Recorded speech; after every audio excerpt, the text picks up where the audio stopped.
ആത്മബന്ധുക്കൾക്ക് വിനീതമായ നമസ്കാരം. ഏതൊരു മനുഷ്യൻ്റെയും ജീവിതത്തിൽ സുഖവും ദുഃഖവും ഉണ്ടാവുക സ്വാഭാവികമാണ്. സുഖദുഃഖങ്ങളില്ലാത്ത ഒരാളും ഈ ലോകത്തിൽ ഇന്നേ വരെ ജീവിച്ചിട്ടില്ല. പലരും ധരിച്ചിരിക്കുന്നു കുറേ സമ്പത്ത് നേടിയാൽ ദുഃഖം ഒഴിവാക്കാൻ പറ്റുമെന്ന്.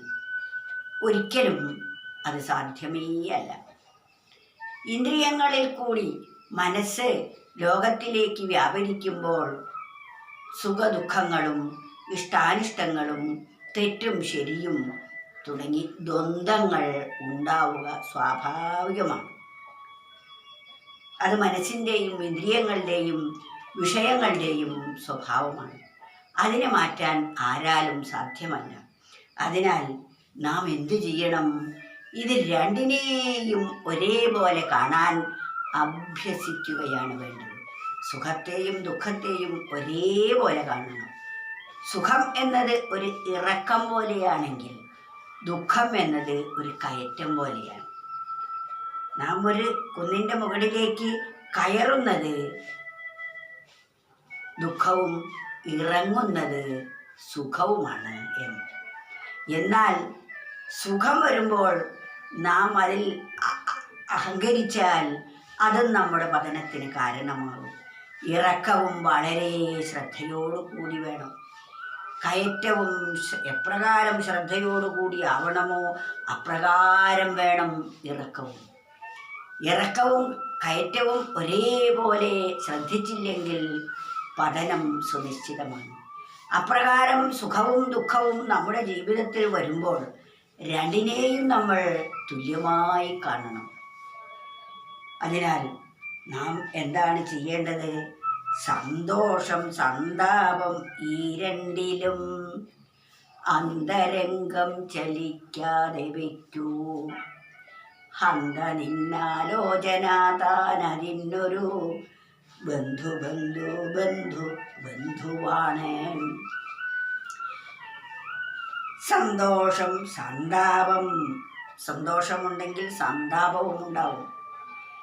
ഈ രണ്ടിലും, സന്തോഷത്തിലും സന്താപത്തിലും, സന്തോഷം സന്താപം ഈ രണ്ടിലും അന്തരംഗം ചലിക്കാതെ വയ്ക്കൂ. നമ്മുടെ മനസ്സിനെ ചലിപ്പിക്കാതിരിക്കൂ. സന്തോഷം വരുമ്പോഴും സന്താപം വരുമ്പോഴും ഒരേപോലെ കാണണം. സന്തോഷം വരുമ്പോൾ ഇതെന്നും നിലനിൽക്കും എന്നും കരുതണ്ട. അതിൽ അത്യാഹ്ലാദവും വേണ്ട, അതിൽ അഹങ്കരിക്കുകയും വേണ്ട. അതെപ്പോഴാണ് ഇല്ലാതെയാകുന്നത് എന്നറിയില്ല. അതുപോലെ സന്താപം വരുമ്പോൾ, ദുഃഖം വരുമ്പോൾ അതിൽ പരിതപിക്കേണ്ട. ആ ദുഃഖവും നമ്മളിൽ നിന്നും അകന്നു പോകുന്നതാണ്, അതും നിലനിൽക്കുന്നതല്ല. അപ്രകാരം നാം എന്തു വേണം? രണ്ടിനെയും ഒരേപോലെ കാണണം. ഒന്നും നിലനിൽക്കുന്നതല്ല എന്ന് ബോധിക്കണം. സന്തോഷം സന്താപം ഈ രണ്ടിലും അന്തരംഗം ചലിക്കാതെ വയ്ക്കൂ. അന്തരംഗം എന്നാൽ നമ്മുടെ മനസ്സ് ചലിക്കാതെ വയ്ക്കൂ.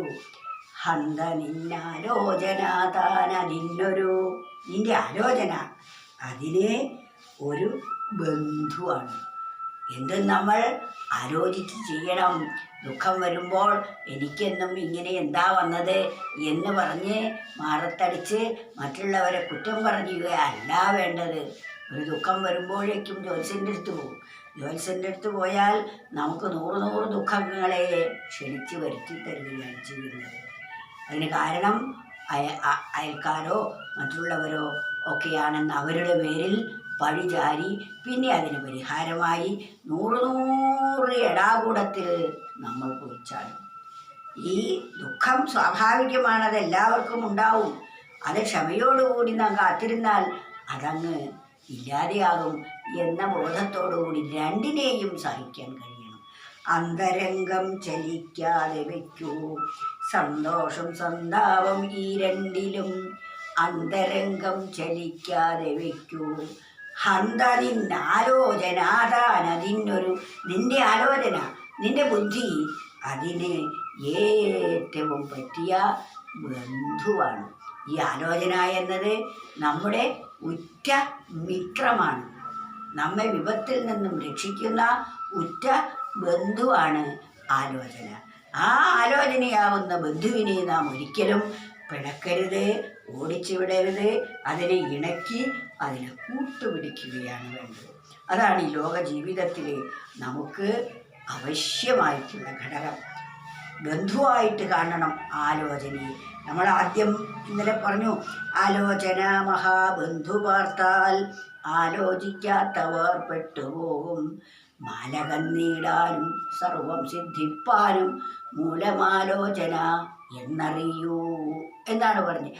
ആ പറയപ്പെട്ട ആലോചന സന്തോഷം സന്താപം ഈ രണ്ടിലും അന്തരംഗം ചലിക്കാതെ വയ്ക്കൂ. ഹന്ത നിന്നാലോചന താൻ അതിനൊരു